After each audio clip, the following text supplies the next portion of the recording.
Olá, nono ano, bom dia a todas e todos, tudo bem com vocês? Espero que todo mundo esteja bem, todo mundo esteja tranquilo, todos estejam se cuidando, né?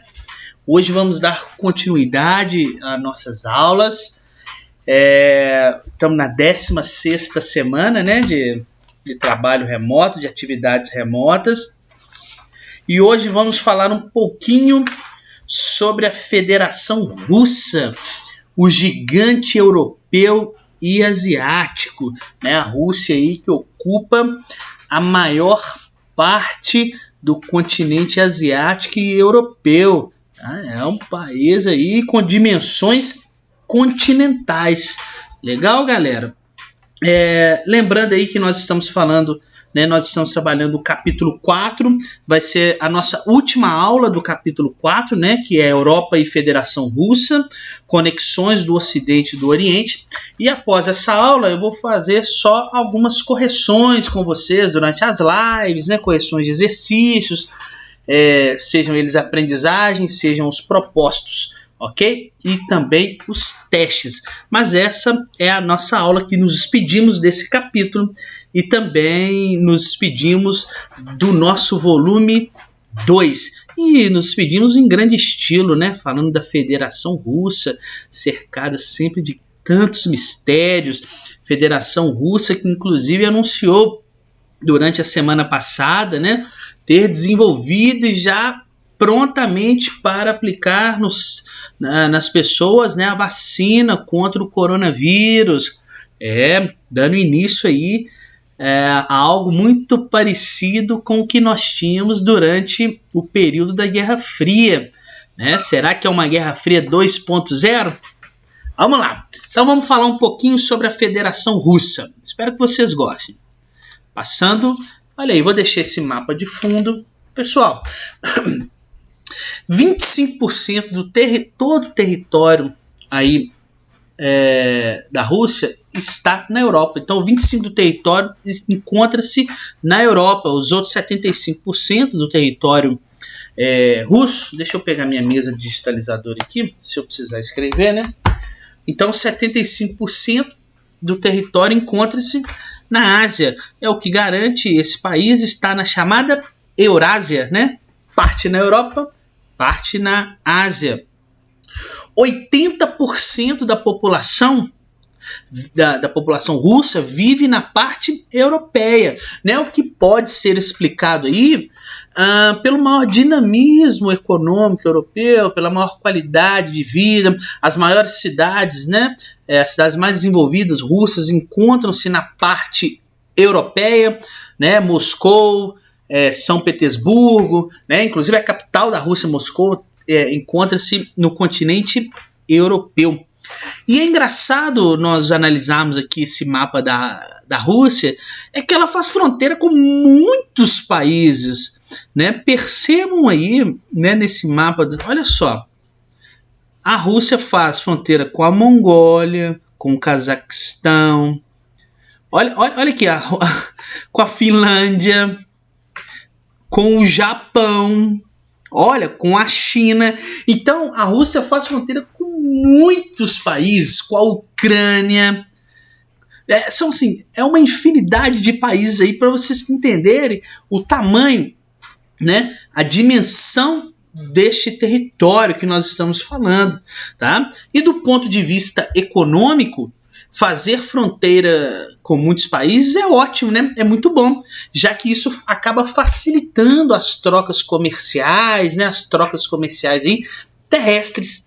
Agora, quando eu penso nessa fronteira imensa que a Rússia tem, né? Quando eu penso no ponto de vista migratório, das migrações, isso é um complicador, né? Fica mais difícil fiscalizar uma fronteira tão grande como a Rússia. Para vocês terem uma ideia, a Rússia aí tem aproximadamente 17 milhões de quilômetros quadrados.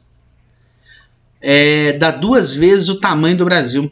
Dentro da Rússia cabem 2 territórios brasileiros, de tão grande que é este país. Legal? E olha só, pessoal, A Rússia, ela tem aí, eu vou deixar essa imagem mesmo, né? Ela tem, é claro, todos nós sabemos, o seu passado socialista, né? É isso mesmo. Foi o primeiro país, né, a se tornar aí socialista, né? Então a Rússia se torna socialista. Eu vou contando umas histórias para vocês dela aqui, né? Ela se torna socialista em 1917, através da chamada Revolução Russa. Essa revolução que eu já até falei um pouquinho com vocês em algumas aulas para trás, que acabou com a monarquia, né, do czar Nicolau II Romanov, né, que tem uma série muito boa no Netflix, chama The Last Czar, né, o último czar, que conta a história da família Romanov, muito legal. E a partir do fim da monarquia czarista, né, instaura-se aí o socialismo na Federação Russa em 1917, né, se torna socialista. E em 1922, Lenin, né, o grande líder da Revolução Bolchevique, que vocês, eu tenho certeza, já estudaram a Revolução Russa, né, ele cria a chamada União Soviética, né, a União das Repúblicas Socialistas Soviéticas, que era o quê? A Rússia mais 14 nações, né? Essa União Soviética que teve a duração aí de 1922 até 1991, tá bom? Foi criada em 1922 pelo Vladimir Ilyich Lenin, ok? Pessoal, como era então a organização dessa União das Repúblicas Socialistas Soviéticas? Como que funcionava a União Soviética? Bom, por ser um país socialista, ela tinha a sua economia, né, planificada, o que nós chamamos, né, economia planificada. O que é isso? Uma economia feita em planos, tá? O governo central, o Partido Comunista, ele decidia o que seria produzido a cada 5 anos. Tá? Então, a cada 5 anos, o governo se reunia e decidia o que eles iriam produzir. Então, essa era a forma, né, econômica que nós chamamos de economia planificada, ou seja, os planos do governo, né, para a economia, que eram feitos a cada 5 anos. E percebam, um plano que é feito a cada 5 anos do que será produzido pelo país, isso é um problema, né? Já que, em muitos casos, acabava gerando o quê? Um desabastecimento da população. Ora, pensem o seguinte, eu faço um plano que nós vamos produzir, por exemplo, um determinado produto, um gênero alimentício, por exemplo. Só que nesses planos, nessa economia planificada da União Soviética, não contavam, por exemplo, com algum fator da natureza, por exemplo, se naquele ano nós teríamos alguma praga na plantação que iria impedir, né, de fazer a colheita, nós teríamos um inverno mais rigoroso que não nos possibilitasse plantar e colher. Então o plano não levava isso em consideração. Então, em muitos casos, e como ele só poderia ser revisto depois de 5 anos, em muitos casos acabava gerando um desabastecimento da população, e isso é um problema muito grande, né? Existia também na União Soviética uma grande burocracia para se decidir o que seria produzido, tá? Não era fácil, eles não produziam as coisas vamos produzir isso. Não, existia uma burocracia muito grande. As decisões do que, para que e o quanto deveria ser produzido eram muito demoradas, e essa própria demora para se decidir e para ter todos os trâmites para se produzir algo, também acabava ocasionando o quê? O desabastecimento da população. Isso não é bom, tá?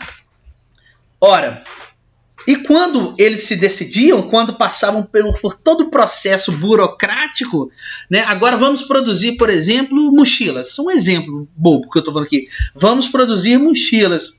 Essas mochilas que eram produzidas, elas eram feitas o quê? Com uma baixa qualidade. As mercadorias eram feitas com baixa qualidade. Por quê? A pressa é inimiga da perfeição, não é verdade? Porque se demorava tanto tempo para se decidir o que deveria se produzir. E depois, quando se decidia, já tinha um desabastecimento ocorrendo na sociedade, já não tinha mochilas na sociedade. E aí o governo dava prazos que cada vez mais curtos para se produzir. Então você faz o trem correndo, a qualidade não fica boa, a qualidade não fica legal, tá? Essa aí são algumas características da União Soviética, tá?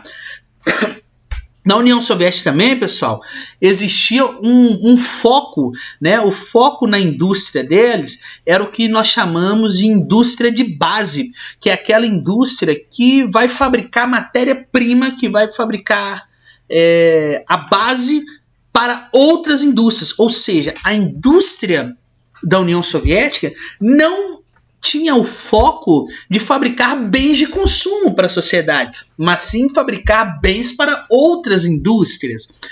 A União Soviética também tinha um foco, né, na indústria bélica, então ela produzia matéria-prima para outras indústrias e armas, e a população nesse meio.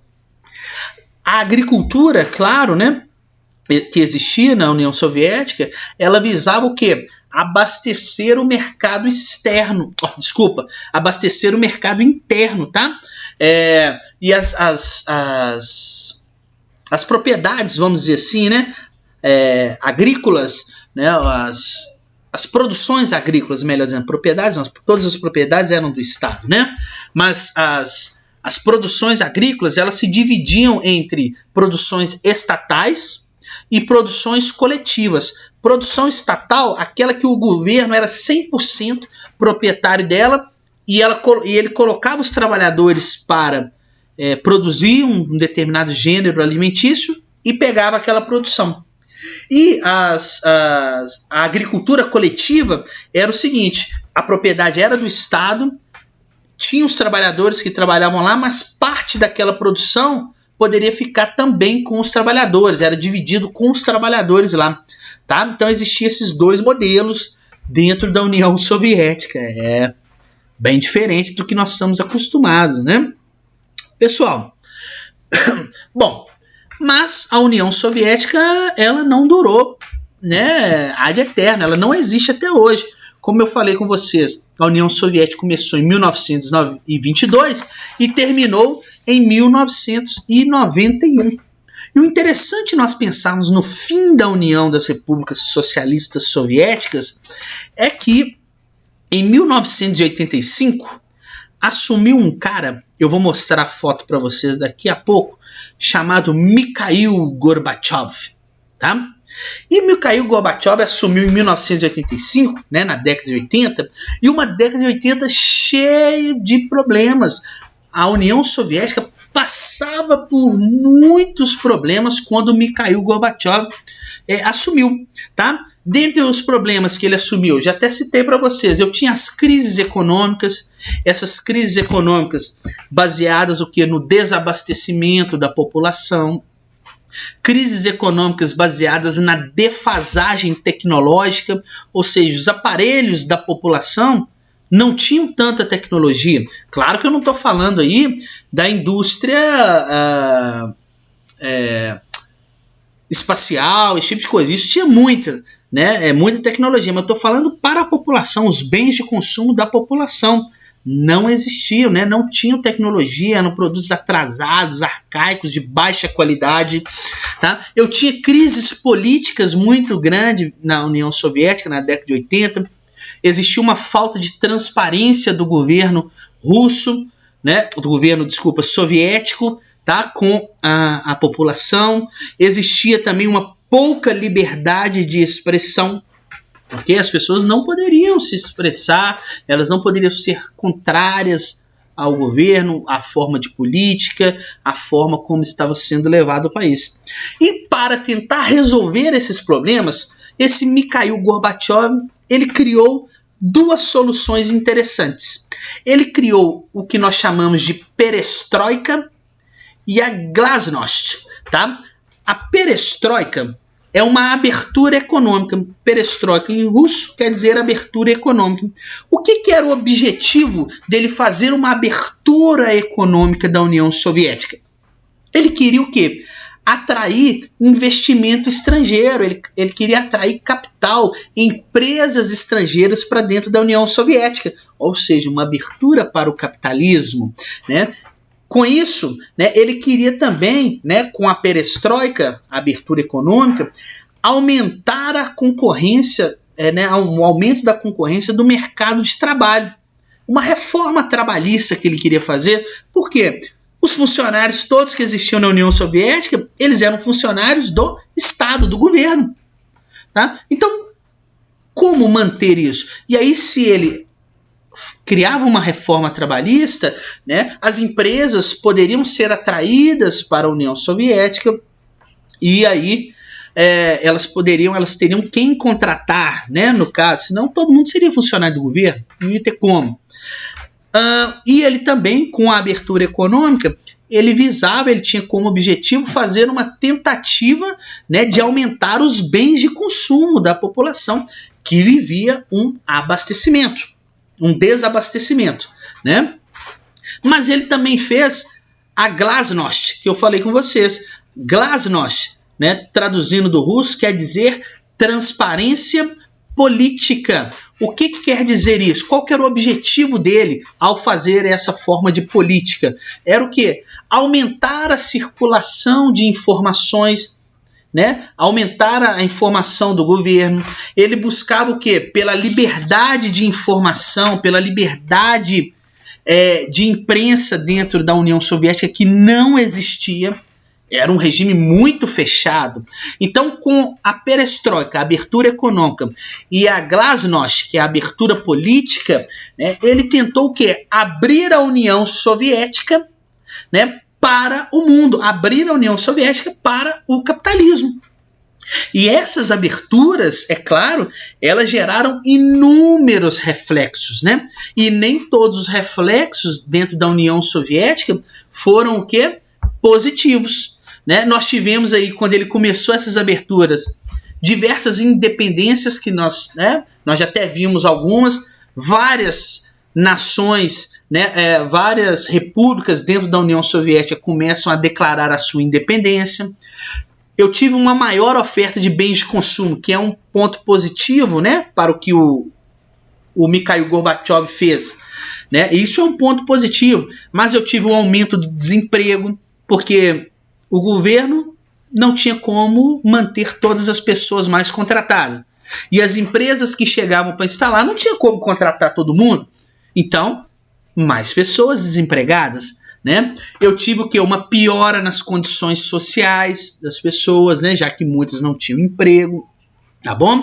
Então, claro que essas medidas adotadas pelo Mikhail Gorbachev foram reflexos, aí tiveram inúmeros reflexos, né? E nem todos foram positivos. E talvez o principal reflexo foi o fim da União das Repúblicas Socialistas Soviéticas. Mas antes de eu mostrar para vocês, de eu falar um pouquinho sobre isso, eu queria mostrar para vocês 2 videozinhos bem curtos aqui. O primeiro, no finalzinho da União Soviética, quando chegou o primeiro McDonald's na União Soviética. McDonald's, o símbolo do capitalismo. Não se assustem. Vamos lá. Coca-Cola, olha lá. Isso é a fila para o primeiro McDonald's da União Soviética.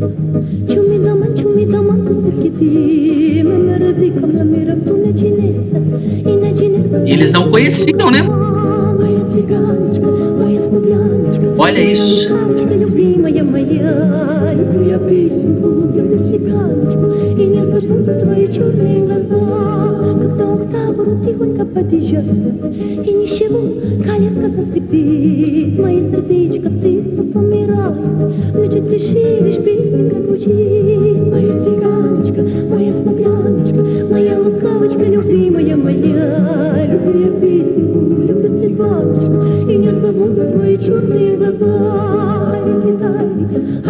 Meu Deus!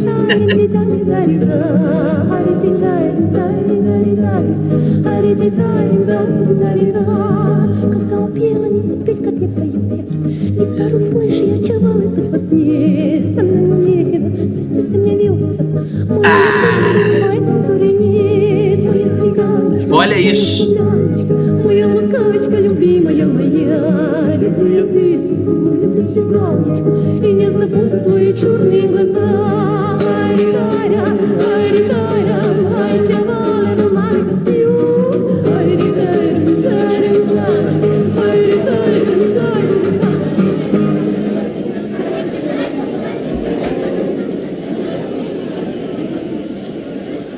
Incrível, né?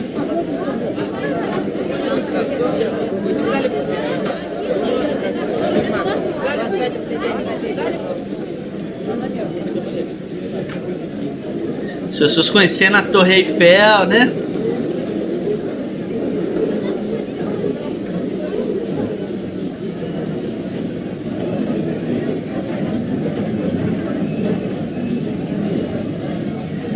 Это закат Советской империи. 3-4 часа стоять в очереди в фастфуд. Ты знаешь, что по-французски? Vou tirar aqui porque a gente não vai entender nada, né, que eles estão falando.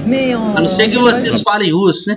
Mas olha isso, gente, né? A abertura econômica que foi adotada aí pelo Mikhail Gorbachev. Agora eu quero mostrar para vocês, quando eu falei com vocês do anúncio do fim da União Soviética na Globo. Olha quando, né, eles falaram aí que estava acabando a União Soviética e iria, a partir daquele dia, começar a Federação Russa, como a gente conhece hoje, né? 1991. Estava passando a novela Rock Santeiro. Olha que legal. A imagem não é boa, claro, né? 1991. Vamos lá. Então, quando quiser me perguntar alguma coisa muito importante. Entendeu, Lulu?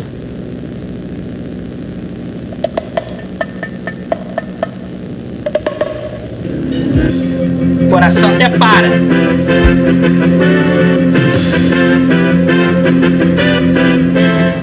A renúncia de Mikhail Gorbachev e o fim da União Soviética. Vamos falar agora ao vivo de Moscou com o repórter Pedro Bial. Acabou. A União Soviética, criada em 1922 como o primeiro Estado comunista da história, agora é só isso, história. No começo dessa noite, já é noite aqui em Moscou, passam das 9h30, no começo dessa noite, Mikhail Gorbachev, pela televisão, apresentou seu discurso de renúncia. Gorbachev disse que, diante da criação da comunidade de Estados independentes que substituiu o espaço geopolítico da União Soviética, ele não tinha outra alternativa a não ser renunciar. Foi um discurso curto, cerca de 12 minutos, em que o estadista mais importante da segunda metade desse século não deixou transparecer amargura, mas disse que ainda não concordava com a maneira que a decisão de criar a comunidade foi tomada. Ele disse que o povo deveria ter sido consultado. Gorbachev disse que ainda hoje não se arrepende de ter começado o processo de reformas democráticas que agora culminam com a morte do comunismo, com o fim da União Soviética e com o seu próprio afastamento do poder.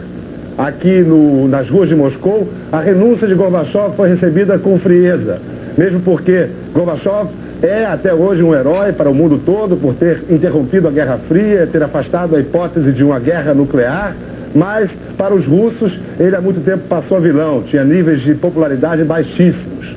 Meia hora depois do discurso de renúncia de Gorbachev, a bandeira vermelha com a foice e o martelo foi retirada dos mastros do Kremlin pela última vez. Até arrepia, né?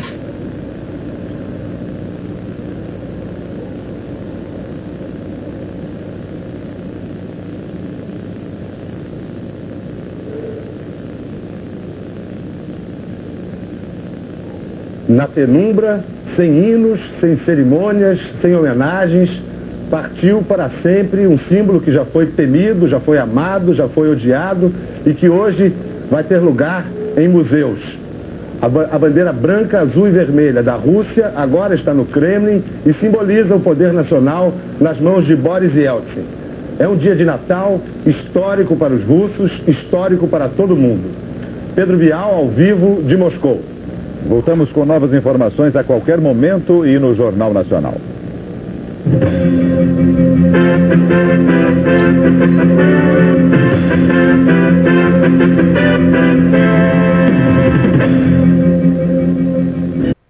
Legal, né? Aí começa a novela de novo. Olha só, então, quando o Mikhail Gorbachev, né, em 1991, após ele começar a implantação dessas políticas de abertura, né, ele, em 1991, chega ao fim a União Soviética e ele renuncia.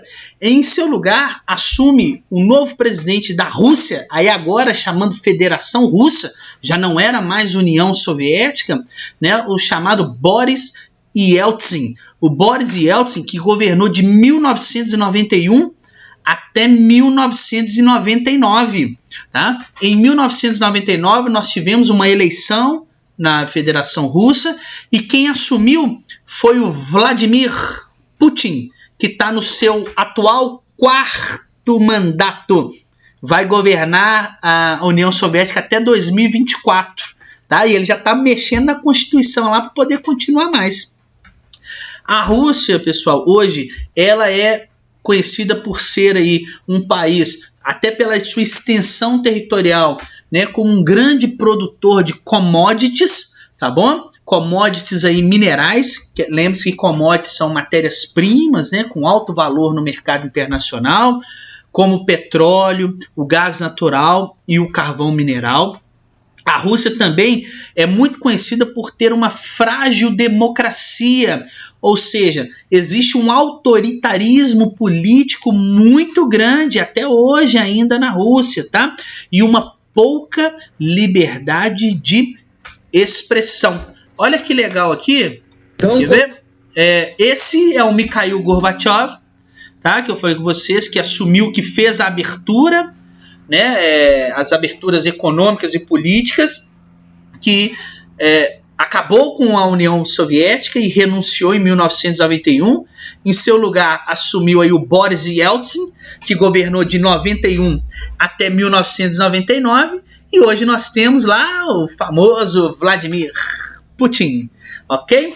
Então, pessoal, essa foi nossa aula sobre a Federação Russa. Espero que vocês tenham gostado, espero que vocês tenham curtido. Se surpreenderam lá com a fila do McDonald's, imagina, primeira vez chegando num país comunista, socialista, o símbolo máximo do capitalismo. Então, até a próxima semana. Tchau para vocês.